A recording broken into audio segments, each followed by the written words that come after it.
This video will compare the beliefs of Christians and the beliefs of David Icke. The beliefs of Christians will be presented by Cult of Dusty and David Icke's beliefs will be presented by Gorilla 199. This video is for non-profit educational purposes only. Oh hey dudes!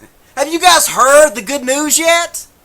Apparently, like 6,000 years ago, there was this dude who's made out of dirt, and there was this chick who was made out of a rib, and they ate this piece of fruit that they weren't supposed to eat, and now the rest of us, everybody who was ever born throughout all of human history, is being punished for it.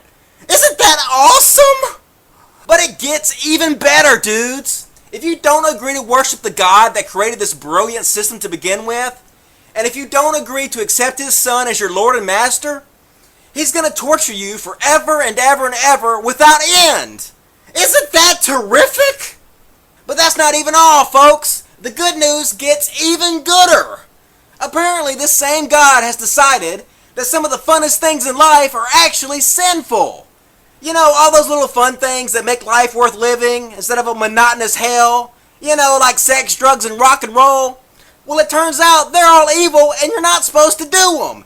Isn't that badass? And also, man, if you agree to worship this God's Son for the rest of your life, and you agree not to do any of that fun stuff anymore, then after you die, you can go to heaven and you can worship this guy's Son forever and ever without end. When I first heard this news, I was so happy I had to pinch myself to make sure I wasn't dreaming. Get out of my dreams and into my car. Beep beep. Oh yeah. But it gets even better, folks. I know that's hard to believe, but it does. Even if you are one of the very few people that actually do make it into heaven, then that still means all of your loved ones who are not lucky enough to make it into heaven are tortured forever and ever and ever in hell.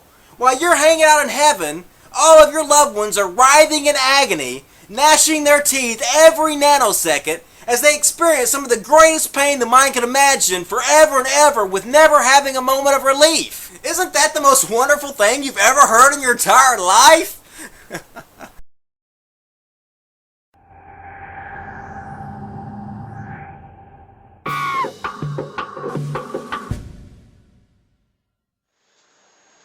Since my little bundle with David Icke, and of course him owning himself so spectacularly by claiming that the moon is a giant spacecraft inhabited by aliens controlling us with mind rays, some of you have gone quiet.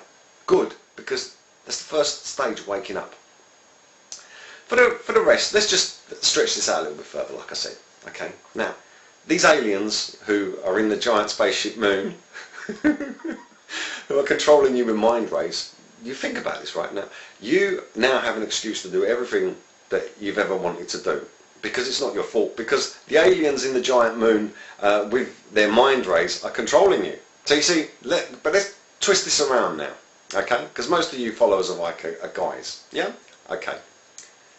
You discover that your wife has been having an affair behind your back, and you say to her, you know, why did you do it? And she says, I'm sorry baby, but the aliens in the moon with the mind rays, they made me do it. It's not my fault. Are you going to believe her? Are you? I don't think you are you? But, you see, this is the problem.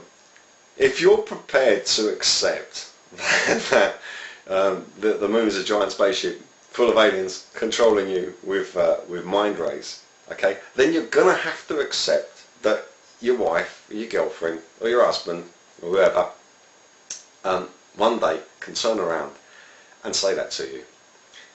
And what are you gonna do then? Eh?